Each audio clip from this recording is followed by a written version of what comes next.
One of the things I'm going to draw to your attention today is something I find quite fascinating and quite interesting for a couple of reasons. And it's simply about how we get emotionally drained. We can get caught in conversations which really simply are there to recycle old thoughts and old ideas. We need to be mindful of the quality of the conversation, the purpose and the intention behind it.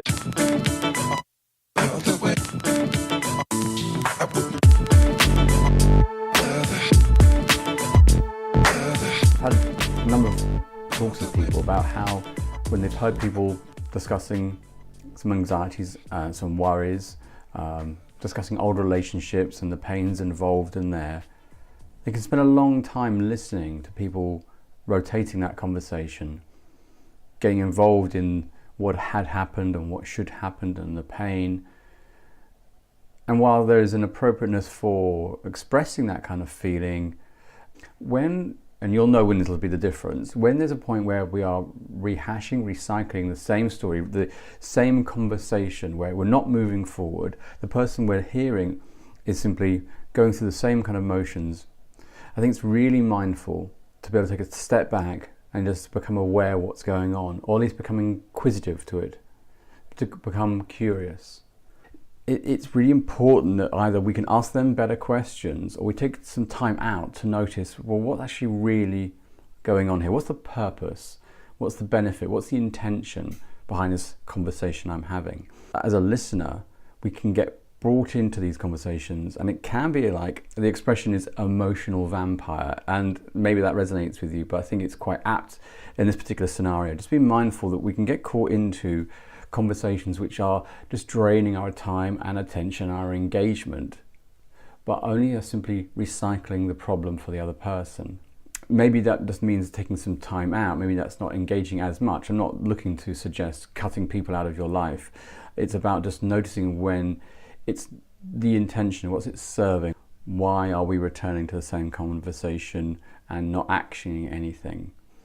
And sometimes, and this is quite a broad observation, but maybe it resonates with some of you, it's that actually the conversation, even though it's talking about things that happened in the recent past or just in the past which is upsetting, we're kind of bringing it back to life. We're bringing those experiences back in. We're bringing that kind of conversation. By having that, we are nurturing something. The person who's talking is holding on to something, it's keeping this slightly alive. And this is where the concern comes in, is that we begin to rotate the same script, the same conversation, and that person continues to re-identify with that hurt, upset, frustrated, lost label, or that lost definition of who they are. And this is where I think we have to get really careful, because if we start to recycle that belief and believe they are always feeling that way, this is where we start contributing to it. And this is why I invite you to take a step back and notice what is happening in these kind of conversations. What's the purpose? What's the outcome? Now, I'll say again that it's really important. Obviously, it's important we share, important we talk, and I think it's about allowing our friends to come to us with information and unloading. And that's all great. And that may take a couple of times to do it. But you'll know what I'm talking about is when we are returning to that conversation where nothing has really changed, the person isn't taking the action they've already set up and agreed to do. It's about then how we kind of create our own self-care, our own well-being, so that we aren't further drained by someone who wants to recycle the conversation. And do this from love, do this from caring for the person, because knowing that by returning to the conversation without moving forward, we are simply re-identifying, or they are simply re-identifying with that character, with that person, that feeling. And you want them to move forward, to move on, and to be happier. So I invite you to try this out. Find ways to alter the conversation, address it directly if need be, but keep that self-care in place, because it can get very emotionally draining. And it's not serving a purpose that's positive for the person who's listening. They need to move forward and move on.